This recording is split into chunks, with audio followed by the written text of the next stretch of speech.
Hello, and welcome to another episode of the Culture Hour. My name is Shelley Smith, and I am your host. And I am thrilled today to be joined by an amazing woman. She's done so many things in life. We won't be able to tap into all of them today, but we will certainly stay focused and get through as much as we can over the next 20 to 30 minutes of discussion. So as you very well know, everything about this podcast is workplace culture driven. And today, one of the reasons why I want you to meet Kathy on the virtual space here is that she's got an amazing story, but she has worked in an incredible environment for a long time, and she's got an incredible story to tell.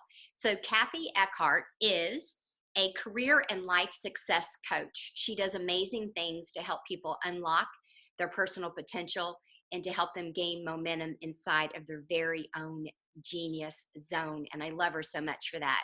So welcome, Kathy. Good. I'm so glad to be here. Finally, as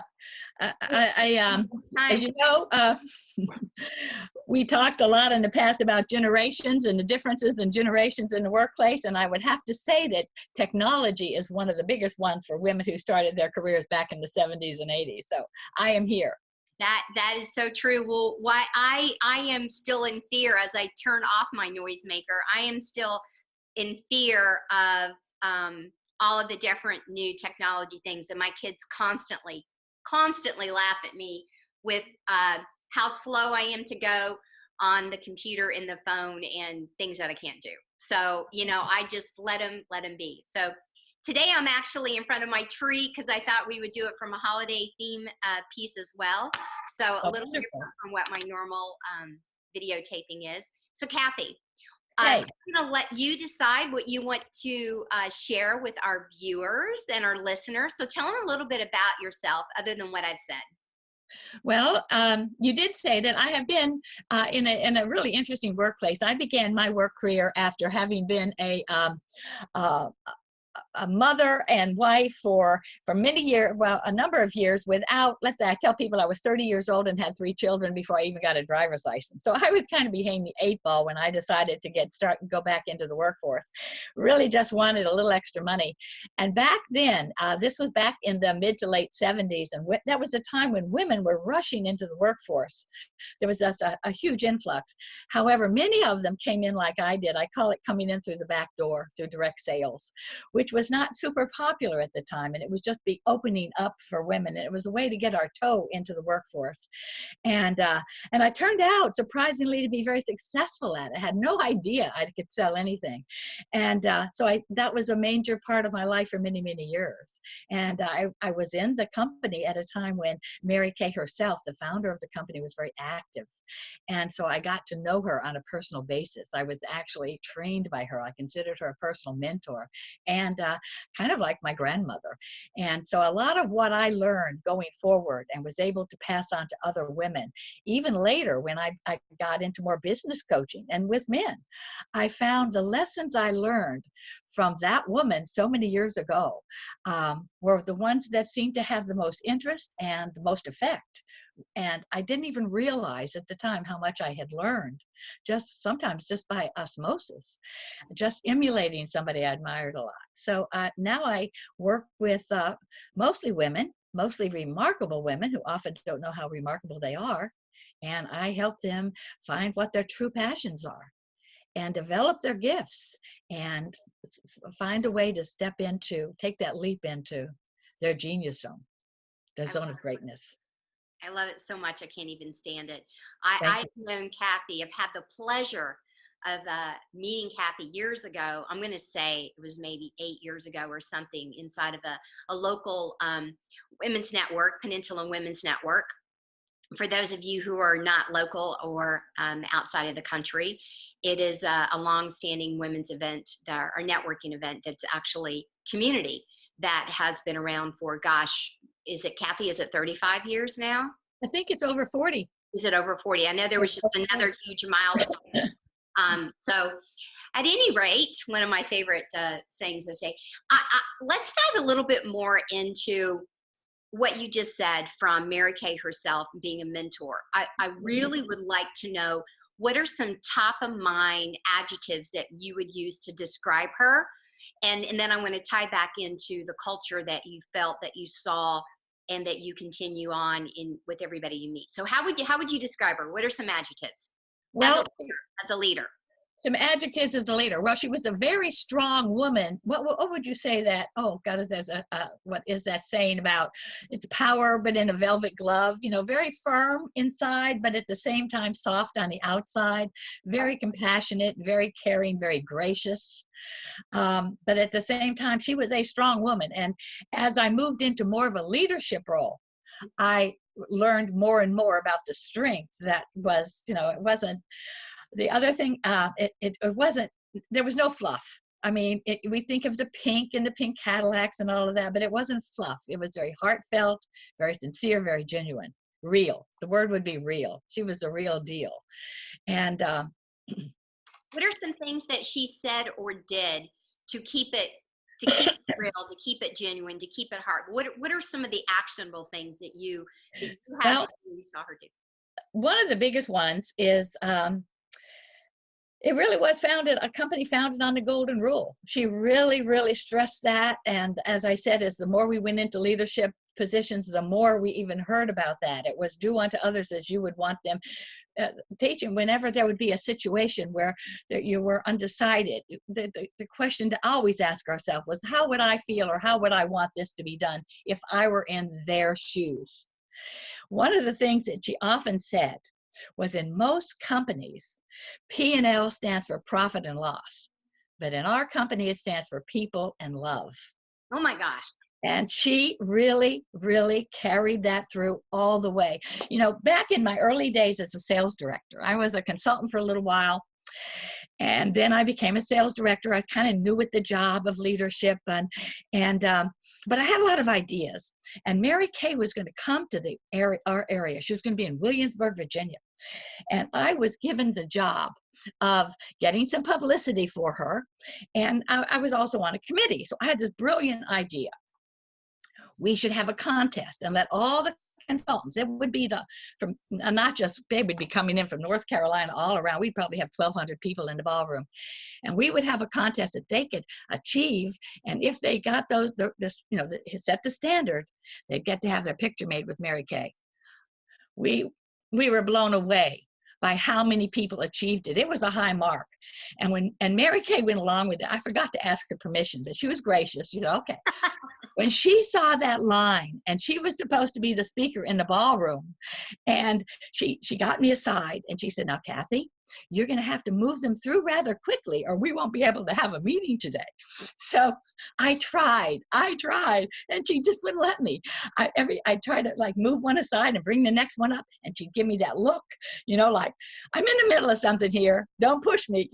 It was sweet, but it was firm.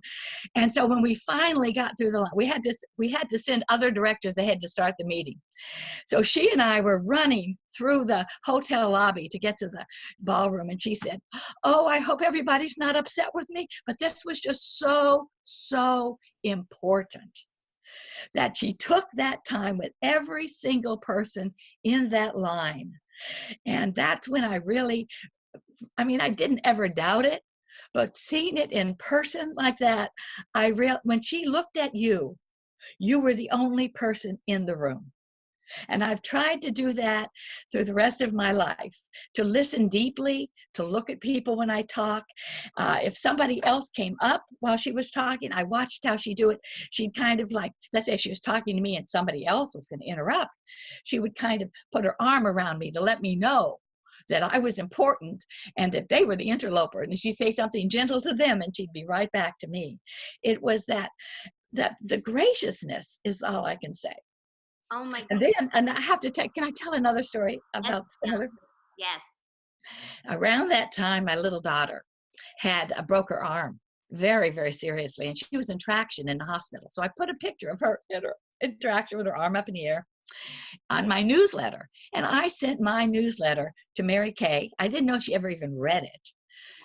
Within a few days, Kristen got a personal handwritten note from Mary Kay and a gift, a little necklace with a star on it.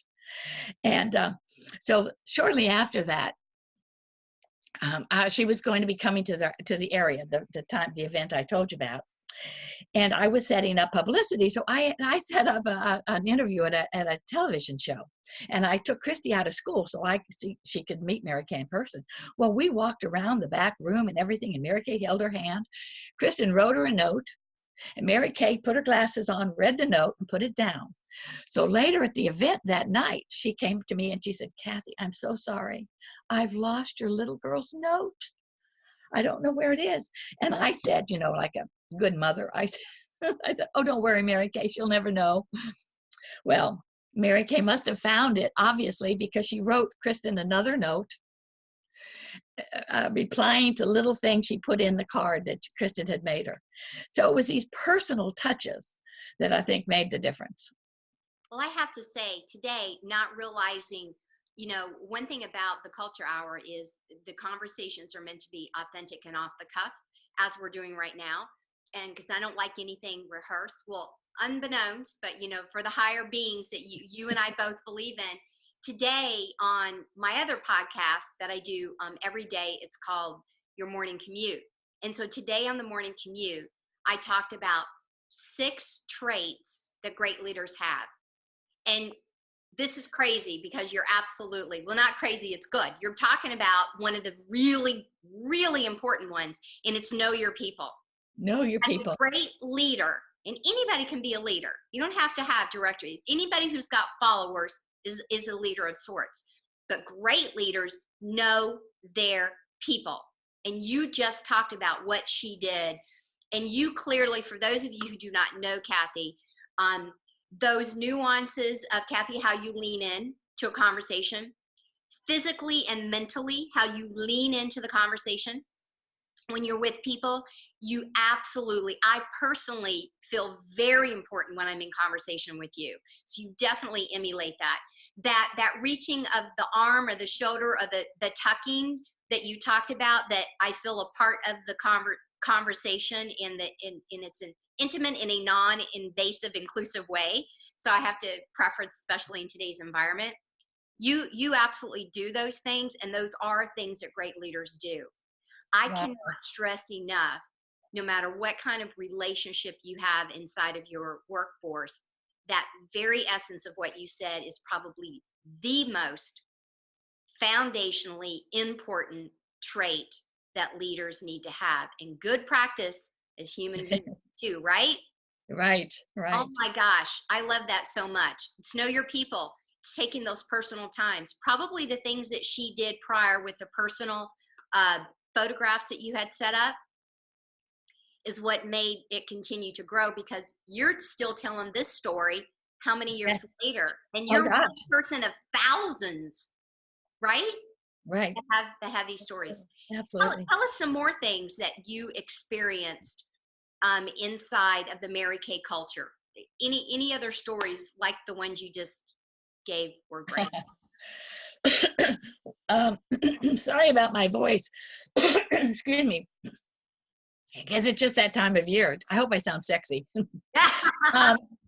One time, Mary Kay was going to be in New Jersey, and there was some kind of a cheap rate on airplanes. So she was receiving, I think, the Horatio Alger Award or some big award. And so we could get tickets from the company for free, but I had to get people from Virginia to New Jersey. And I got like 4 cars where I rented cars, and I think I got about 20 some consultants to go with me, which was a big deal at that time. And to just hop on a plane, go to New Jersey. I had a consultant who said she knew this area, Piscataway, New Jersey, like the back of her hand. Well, it took forever to get our rental cars. We got lost. We were almost in New Rochelle, New York.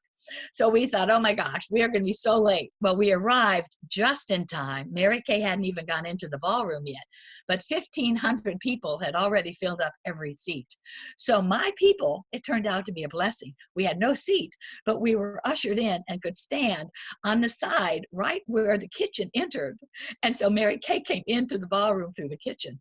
She walked by every one of my people who were standing there. She touched their cheek. She signed their date book, all those people. But she was there. She touched their arm. She walked by. She said, good morning. And I thought, oh my gosh, That was such a lesson for me that I'm here. She's getting ready to present in front of a huge audience. And she took time for everybody along her path along the way. That was just another time where I got to see her up close in person, where somebody else might have rushed right through. I remember once going to one of those big rallies where all these big public speakers come to Hampton Roads, and we're at the Coliseum. And afterward, I happened to be working with Zig Ziglar, and he had a booth, and I was with him at his booth. And I noticed all the other big speakers didn't seem to want to talk to anybody when they were coming on or off the stage. But certain people like Zig Ziglar or like Mary Kay always took time for everybody. In fact, that's why they had to have people around them, because otherwise they would never stop talking to people and they never get up on the stage. But that was just another experience where it was not planned. It wasn't photographed. It was just being who you are. And her big thing was that we heard a lot, was that everybody has a sign, an invisible sign around their neck that says, "Make me feel important." Yes. And she would tell us, pay attention to that sign, and that will make all the difference in your business. Again, I love this so much. It makes me think about when I first started working years ago in Marriott. Mr. Marriott did the same thing. It was a rarity to see him, and then generations to come as they joined Marriott International. But when he was on site, you knew that he was on site, and you felt like he was there to come see you.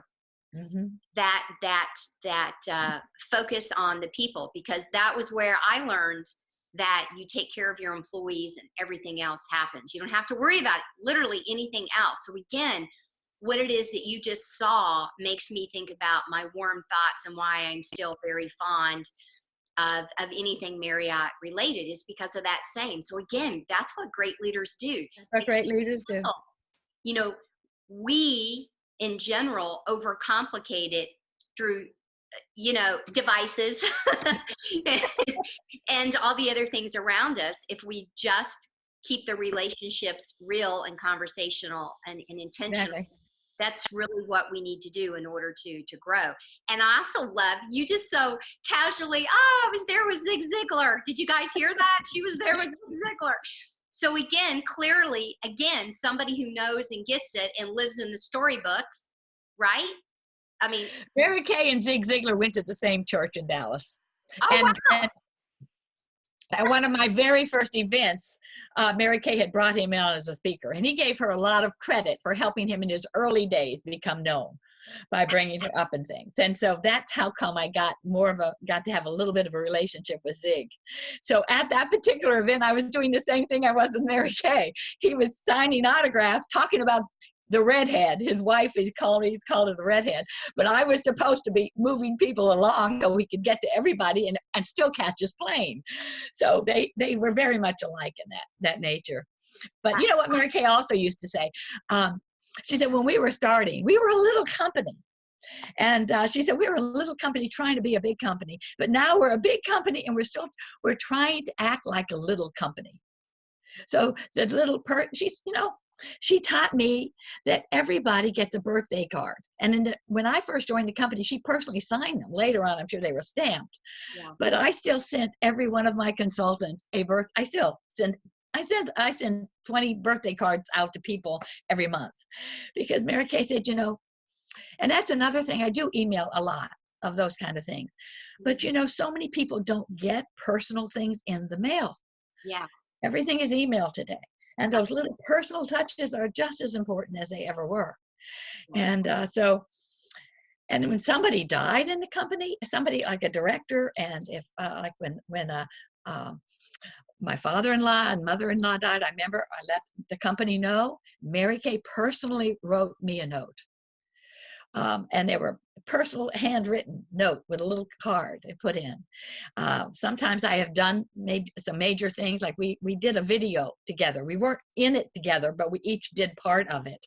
So after she viewed the video, she sent me a beautiful letter telling me she finally got to see it. And she said, you did something I didn't do, Kathy. And this is in her letter. I said, what in the world? She said, you smiled. She said, I didn't like myself. I wasn't smiling. Yeah. So I still have that letter and I treasure that letter. Or the time she came that we're talking about, I still have that little postcard she wrote me within 2 days, thanking me for what happened while we were here. And that's what she said. People will hang on to that written word. Yeah. And I would go into my consultants' homes, and their little notes I wrote them were still tacked on their refrigerator. Years later, they're still having my note on their refrigerator. So we don't do enough of the personal things. Yeah. Now I realize my grandkids tell me they can't even read my notes because it's in cursive. This is ridiculous. So it's definitely true, though. They don't even teach you how to do that in school anymore. I don't think so. Yeah. I'd say the last thing, if I could say, is the last thing that helped me in business wise, and I think people in corporate world, listening to your people, as you say, really giving them a voice and really listening to it. But she always said, people will support what they create. Yes. So involving them as much as you can in the creation of anything, asking them for their ideas. Yeah. Doesn't mean you have to use everything, but let them at least know that you're really listening to their ideas and using what you can. And praise, praise, praise. Always sandwich your criticism within 2 layers of thick praise. And those would be some of the biggest things I learned from this amazing woman. And definitely, again, all relevant, all spot on. The notion of feedback, there's a lot of conversations these days around feedback. Give it, don't give it. What does it mean? Do you distill the sandwich effect? What is it? At the end of the day, I'm a huge believer in direct feedback, but giving more positive feedback, because when we know what we did that sparked somebody to go, oh, that was good. Mm-hmm. We want to know what that was specifically. So, we take it to it's not enough to say good job, but what did we do a good job on, so we can repeat it. So rinse and repeat. Rinse and repeat. Yeah, specific praise. Yes. You did that great because you smiled. It wasn't just great job. It was, this is what I noticed about you that you did so good. Yes, absolutely. Definitely. And again, the authenticity in intentional conversations of people. Again, years later, you and I are both, what you're saying is making me spark what I thought about people who in my life mentored me in those moments. I remember my first general manager in Marriott was Bob Coulter. And I was an intern then. They call it a manager in development program. Bob Coulter, I have no idea, anybody who's listening, but if you were ever but mentally in your mindset of Bob Coulter, he was the most amazing boss, leader that I believe I ever had, because of those elements that you just talked about. When you're in conversation with him, you felt like you were in conversation with him. Yes. When he gave me feedback, he told me very much what was spot on. And then he would always ask me, what do you think you could have done better? Yes. What were you thinking when you did it? Way before any of these things, transpired. So it's amazing how things stick with you.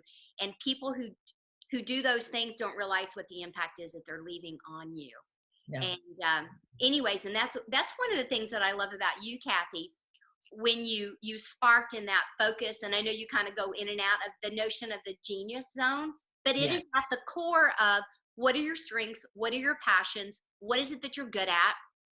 Keep doing that. Stick right there.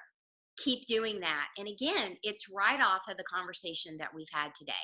Yeah, well, I knew our conversation was going to be good today, and I knew that you would give our viewers and listeners some great tidbits. Thank you. I didn't realize how synced we would be between the 2 podcasts and the thoughts today, but I knew you would bring it, because you always do. So we are out of time. Kathy, are there any lasting tips that you want to add on to that positive feedback, that authenticity, those real relationships, those things that make people great leaders? Or is there anything that you've learned that was a huge lesson that maybe you haven't shared yet before we put a wrap on today's episode? Well, I'd just like to share that Mary Kay last thing she used to say that I really took home was, the seeds of greatness are planted in every woman. We just have to nourish them. And that was so important. I was the shy little housewife. Now, more women that I know or work with today are not shy little housewives. They're corporate women. They're very successful. They have a lot of influence out there. But I still find that many times they do not even recognize their own greatness. And so that's what I'm all about. I am trying to be in my little way, my own little way, Mary Kay, where I can help find that seed of greatness in them. And instead of calling it the zone of genius, I now call it the zone of greatness. And I look for those seeds of greatness and I help them to blossom. Because so many times women think, oh, they feel if you tell them they're good at something and they think, oh, anybody can do this. They just don't recognize how brilliant some of the things that they do so naturally really, really are. So that's where I come in. And I have watched women just totally blossom because, I find that as far as we've grown, I mean, we have come such a long way in the last, let's say Mary Kay founded her company 50 years ago. Oh my gosh, she would love to see women today and how polished and poised they are in all circumstances. But I still find gaps in their confidence level. Absolutely. I still see those gaps. And I just want to, even women who are very influential and successful. Yeah. And that's where I really want to help them to realize just how great they truly are. Beautiful. Kathy, what's the best way or the easiest way? People who want to know more about who you are, where do we direct them? What's your contact? Well, KathyEckhardt.com. KathyEckhardt.com. If you put my name somewhere, they can spell it. But it's or biggestboldestdream.com. Either one of those URLs will take you to my website. Kathy, Finding Your Genius Zone is my business page on Facebook, or I'm on LinkedIn. So any one of those ways are a great way to find me. Beautiful. And for those of you who are listening, Kathy spells her name, first of all, with a K. So Kathy, and then her last name, Eckhart, is Eckhard, as in David, T as in Tom. You said that so well. Thank you. So again, my name is Shelley Smith. Thank you so much for joining Kathy and myself today on another episode of The Culture Hour. Any questions you have, any suggested guests that you have, please make sure you message. If you want to have more from Kathy, you heard all the ways that you can definitely find her. If you still can't find her, I know you can find me and I'll connect you. So until then, remember, culture matters, but it starts with people. You guys have a great day. Thank you.